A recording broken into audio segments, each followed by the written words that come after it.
Good morning, class 7 students. Okay, so in our earlier video, we covered three of the types of adjectives, and now in this one, we are starting with the fourth one, which is demonstrative adjective. अब demonstrative adjective क्या होते हैं? देखो, आपने demonstrative pronoun तो पढ़ा है, this, that, these और those. उसी तरह से demonstrative adjective भी है, लेकिन demonstrative pronoun जो है वो पर्टिकुलर किसी नाउन की जगह पर यूज़ किया जाता है, और डेमोन्स्ट्रेटिव एडजेक्टिव जो होता है वो नाउन के साथ में यूज़ किया जाता है. ठीक है ना. डेमोन्स्ट्रेटिव एडजेक्टिव के बाद में हम नाउन का भी यूज़ करते हैं. एग्जाम्पल में हम आगे देखेंगे, लेकिन first of all starting with the definition. A demonstrative adjective is use to point out some person और थिंग. मतलब किसी भी पर्सन या थिंग को पॉइंट आउट करने के लिए डेमोन्स्ट्रेटिव एडजेक्टिव का यूज़ किया जाता है. अ पर्सन और things you know very well, and these used for plural, those also the same, or this or that for singular nouns. For example, these boys, ये लड़के, that book, वो किताब. ठीक है, that particular book we are talking about. So that जो है वो singular noun के लिए होता है, और these जो है वो plural noun के लिए होता है. It simply answers the questions which one. तो demonstrative adjective का काम होता है इस क्वेश्चन का आंसर करना कि कौन से वाले की बात हो रही है, which one. ठीक है. एग्जाम्पल से आप और अच्छे से समझ जाओगे. These bicycles are not parked properly. Look at here now. Bicycles are plural. ठीक है, नाउन है, प्लूरल नाउन है. सो इनके आगे दीज का यूज़ किया हुआ है. ये साइकिल्स जो है वो सही तरह से पार्क्ड नहीं है. तो दीज बाइसाइकिल्स, अब ये जहाँ तक बात अगर हम पास और डिस्टेंस की अगर हम बात करते हैं तो ये बाइसाइकिल्स जो है वो हमारे पास में है, इसलिए हमने यहाँ पर दीज बाइसाइकिल्स का यूज़ किया है. अगर बाइसाइकिल्स जो है हमसे दूर होती है तो हम यूज़ करेंगे दोज बाइसाइकिल्स. ठीक है. अगर यहाँ पर एक सिंगल बाइसाइकिल होती है, अगर ये सिंगुलर नाउन होता जस्ट बाइसाइकिल, तो अगर नज़दीक होती तो क्या कहते हैं, this bicycle is not parked properly. और वही अगर दूर होती तो that bicycle is not parked properly. Got it? So demonstrative adjectives majorly this, that, these and those. Such certain are demonstrative adjectives.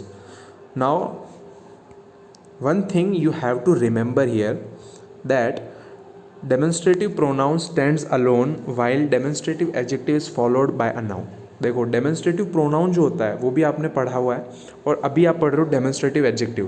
तो डेमोन्स्ट्रेटिव प्रोनाउन जो है वो डायरेक्ट उस नाउन की जगह पर यूज़ किया जाता है. Demonstrative pronoun takes place of a noun. Okay. So this, that, these और दोज जो है वो डायरेक्ट किसी नाउन की जगह पर यूज़ किया जाता है डेमोन्स्ट्रेटिव प्रोनाउन के अंदर. वहीं डेमोन्स्ट्रेटिव एडजेक्टिव जो है वो नाउन के साथ इस्तेमाल किया जाता है, फॉलोड बाय अ नाउन. उसके बाद में एक नाउन का इस्तेमाल होता है. एग्जाम्पल में आप देखो तो first example, that is a gift for you. तो that is a gift for you is a demonstrative pronoun. कैसे? बिकॉज अब कोई भी कुछ भी हो सकता है गिफ्ट. ठीक है ना. That is a gift for you, तो यहाँ पर सीधा उस पर्टिकुलर नाउन की जगह पर दैट का यूज़ किया है कि ये गिफ्ट है तुम्हारे लिए. ठीक है. अब नाउन यहाँ पर मेंशन नहीं है. डेमोन्स्ट्रेटिव प्रोनाउन जो है यहाँ पर that is a gift for you के अंदर कोई नाउन आपको मेंशन नहीं किया हुआ है यहाँ पर. और वहीं डेमोन्स्ट्रेटिव एडजेक्टिव प्लस नाउन के साथ में यूज़ होता है. जैसे कि दैट बुक इज़ गुड. देखो, मैंने बुक के नीचे एन लगा रखा है, मतलब बुक जो है वो नाउन है. दैट बुक इज़ गुड, ये किताब अच्छी है. समझ रहे हो? सॉरी, वो किताब अच्छी है. ये किताब अच्छी तो होता है कि दिस बुक इज़ गुड, जो अपने नज़दीक है. तो दैट बुक इज़ गुड हो सकता है वो बुक जो है वो मेरे सामने नहीं है, बट मैं उसके बारे में बात कर रहा हूँ. ठीक है. वो मेरे घर पर है, लेकिन मैं किसी से बात कर रहा हूँ, और I am recommending my friend. मैं मेरे दोस्त को बोल रहा हूँ कि वो किताब तू पढ़ना, वो किताब अच्छी है. तो वो जो है वो दैट होता है. तो दैट बुक इज़ गुड. तो देख लिया आपने, डेमोन्स्ट्रेटिव प्रोनाउन जो होते हैं वो नाउन की जगह पर यूज़ किए जाते हैं. वहीं डेमोन्स्ट्रेटिव एडजेक्टिव होते हैं वो उनके साथ में नाउन भी फॉलो करता है. दैट यहाँ पर डेमोन्स्ट्रेटिव एडजेक्टिव हो गया, और नाउन बुक जो हो गई वो यहाँ पर नाउन हो गया. Okay. Moving on to the next type which is interrogative adjective. देखो, इंटरोगेटिव से आपको सबसे पहले याद आना चाहिए आस्किंग क्वेश्चंस. ठीक है. Now adjectives that are used with nouns to ask questions. ऐसे एडजेक्टिव्स जो नाउन के साथ में इस्तेमाल किए जाते हैं प्रश्न पूछने के लिए, टू आस्क क्वेश्चन.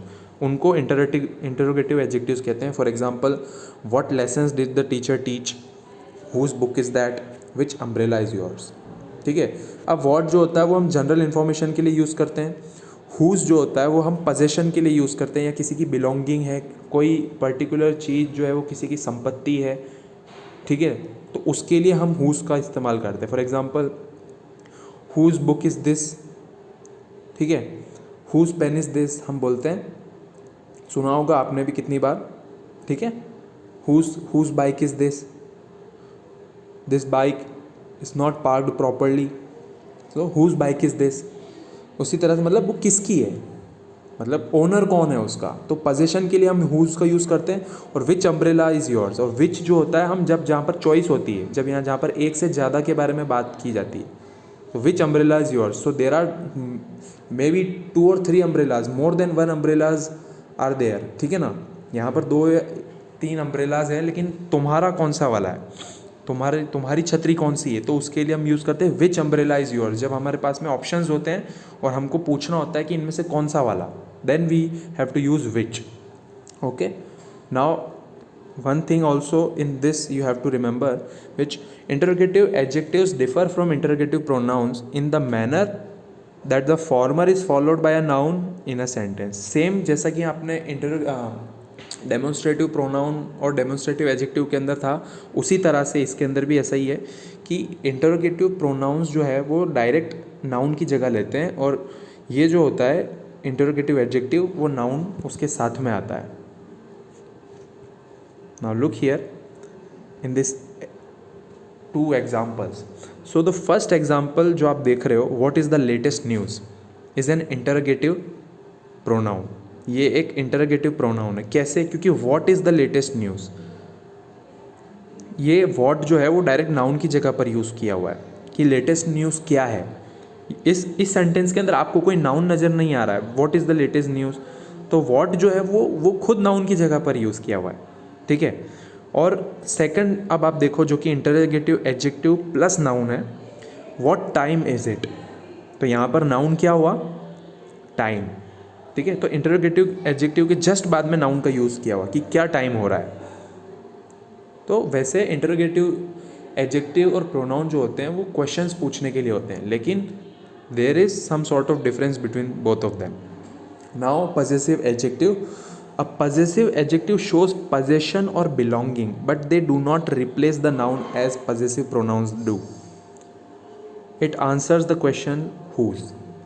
देखो possessive adjective, possessive का मतलब मैं आपको बता चुका हूँ. मतलब अब possessive adjective shows possession कि मतलब अगर किसी भी पर्टिकुलर पर्सन या थिंग के बारे में बात हो रही है, ठीक है, तो जिससे रिलेटेड हो रही है वो किसकी है. एग्जाम्पल से आप ज़्यादा अच्छे से समझोगे. और पजेसिव एडजेक्टिव्स जो होते हैं वो नाउन को रिप्लेस नहीं करते हैं जैसे कि पजेसिव प्रोनाउन करते हैं. Possessive pronoun takes place of a noun, while possessive adjectives do not replace the noun as possessive pronouns do. और ये भी answer, it answers the question whose, मतलब किसका है, किसकी है. ठीक है ना. किसकी बिलोंगिंग है, ये इस क्वेश्चन का सवाल देते हैं कि whose book is that, whose car is this. ठीक है. Whose bottles are these? Okay, you got here. So example now, her house is near the bank. Look it here. Her house is near the bank. Now in this sentence, उसका घर नदी के किनारे है या bank के पास में है. ठीक है. तो हर जो होता है वो फीमेल के लिए यूज़ होता है, तो उसका घर जो है वो बैंक के नज़दीक है. तो यहाँ पर हर हाउस जो है वो पजेसिव एडजेक्टिव है, और हाउस जो है वो की नाउन है. सेकंड एग्जांपल के अंदर my car is at the service station. सो मेरी कार, किसकी कार, मेरी कार. ऊपर वाले एग्जांपल में किसका घर, उसका घर, उस लड़की का घर. हर house is near the bank. और सेकंड एग्जांपल में मेरी car, my car is at service station, मेरी कार सर्विस स्टेशन पर है. ठीक है. तो हाउस और कार जो है यहाँ पर नाउन है, और हर और माय जो है वो पजेसिव एडजेक्टिव है. तो पजेसिव एडजेक्टिव जो होता है वो नाउन के साथ में फॉलो होता है. एक बार ये टेबल अच्छे से देख लो, look at the table properly. So possessive adjectives के अंदर फर्स्ट, सेकंड और थर्ड पर्सन होते हैं. सिंगुलर और प्लूरल्स के अंदर हम इनको कैसे यूज़ करते हैं, देखो फर्स्ट पर्सन सिंगुलर के अंदर माय मतलब मेरा, और अगर उसी को हम प्लूरल के अंदर करते हैं, प्लूरल मतलब देखो सिंगुलर हो गया एक और प्लूरल हो गया एक से ज़्यादा, ठीक है। तो जब एक से ज़्यादा है और फर्स्ट पर्सन है तो हम आर कहते हैं। This is my book, this is my mobile, ठीक है। और अगर यही हमको कहना है कि ये हमारी क्लास है, तो हमारी मतलब इंक्लूडिंग मी इन इट, तो ये हमारी क्लास है, this is our class. Understand, understood. और सेकंड पर्सन जो होता है वो सेम रहता है सिंगुलर और प्लूरल के दोनों के अंदर। योर जो है सिंगुलर में भी बोल सकते हैं, दिस इज़ योर बुक, और इज़ दिस योर क्लास, क्या ये क्लास आपकी है। तो ये पर्टिकुलर किसी एक बॉय या गर्ल को नहीं पूछा जा रहा है यहाँ पर, ये जितने भी स्टूडेंट्स हैं जो क्लास में हैं, जो asking this is this your class, okay this is your class. So plural के अंदर और सिंगुलर के अंदर योर जो है वो दोनों यूज़ होते हैं। और थर्ड पर्सन हिज, हर और इट्स, तो हिज यूज फॉर मैस्कुलिन और her use for feminine. Third person के अंदर this is his book, this is her mobile, okay. And plurals जो होते हैं उसके अंदर यहाँ पर हिज, हर और इट्स का कोई प्लूरल नहीं होता है।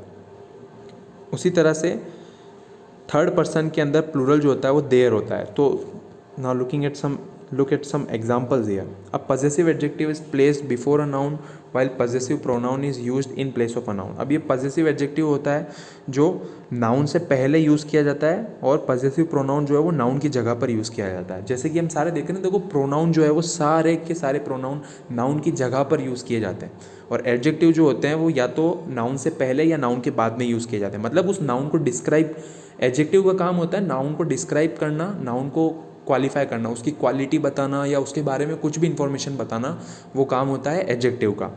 और प्रोनाउन का काम होता है नाउन की जगह लेना। तो ये बात आप हमेशा ध्यान रखना, ये रिमेंबर, जितने भी हम टाइप्स देख रहे हैं उन सब में यही चीज़ बताई गई है। तो एग्जाम्पल देखो यहाँ पर, we went to his office, देखो हम उसके ऑफिस गए, तो ऑफिस किसका है, यहाँ पर पोजेशन शो हो रहा है, तो his office shows possession, so possessive adjective plus noun, तो his is your possessive adjective and office is the noun. Now in the second example, we went to him, हम उसके पास गए, तो अब यहाँ पर कुछ जिक्र नहीं है possession का, there is only we went to him, हम उसके पास गए। तो we went to Ram, we went to Shyam, we went to Sita, Gita, कोई कुछ भी हो सकती है यहाँ पर, लेकिन उसका नाम नहीं है, सीधा उसकी जगह पर him का यूज़ किया गया है, we went to him। Saw him जो है वो पॉजेसिव प्रोनाउन है in place of a noun, him जो है वो नाउन की जगह पर यूज़ किया गया। अब देर आर सम नाउन होते हैं जो एडजेक्टिव्स की जगह भी लेते हैं। कैसे होते हैं, written nouns use as adjective written their original form. Sushant gifted Dipti a leather purse. अब देखो लेदर जो होता है वो मटेरियल नाउन होता है, ठीक है, लेकिन इस पर्टिकुलर एग्जाम्पल के अंदर Sushant gifted Dipti a leather purse. अब पर्स किसका बना हुआ है, लेदर का। अब purse is a noun here, लेकिन कैसा पर्स है, लेदर का पर्स है। तो ये पर्स जो है उसको लेदर जो है वो डिस्क्राइब कर रहा है कि पर्स किसका है, लेदर का है। इसलिए ये एडजेक्टिव लेदर जो है वो एडजेक्टिव की तरह भी यूज़ कर सकता है, होता है, और नाउन की जगह पर भी यूज़ हुआ है इस पर्टिकुलर एग्जाम्पल के अंदर।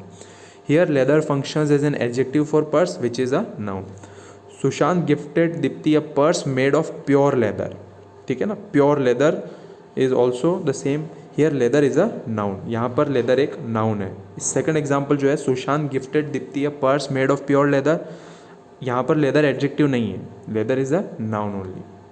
Okay, there are some verbs also जो कि एडजेक्टिव्स की तरह यूज़ की जाती है। The present and past participles of verbs are used as adjectives. Present और पास्ट की जो वर्ब्स होती है वो एडजेक्टिव्स की तरह यूज़ की जा सकती है। जैसे कि last night granny told us an exciting story. देखो एक्साइटिंग का मतलब दिलचस्प कहानी, तो एक्साइट जो है वो वर्ब भी होती है, ठीक है, लेकिन उसके साथ आईएनजी लगने से वो एडजेक्टिव की जगह पर भी यूज़ की जा सकती है। जैसे last night granny told us an exciting story, कि लास्ट नाइट दादी ने हमें एक बहुत ही इंटरेस्टिंग सी कहानी सुनाई थी। सेकंड एग्जाम्पल में throw away all your torn clothes.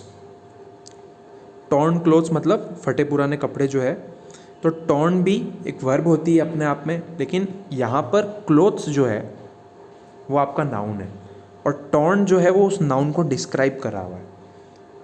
Torn is describing the noun clothes, all your torn clothes, understood. उसी तरह the wounded soldier was taken to the hospital. देखो वूंड जो है वो पर्टिकुलर घाव के लिए हम बोलते हैं, तो घायल सिपाही जो है उसको हॉस्पिटल ले जाया गया, तो wound is a verb. Now wounded मतलब घायल soldier, soldier is a noun here, soldier is a noun. तो सोल्जर को इसके अंदर डिस्क्राइब किया गया है कि सोल्जर कैसा है, हष्ट पुष्ट है, हेल्दी है, या कैसा है, घायल है। Soldier is wounded, so wounded is your adjective here, as well as wound is also a verb. तो ऐसी कुछ वर्ब्स होती हैं जो एडजेक्टिव और वर्ब्स बोथ जगह पर यूज़ की जाती है। Okay students, so this is it, thank you so much.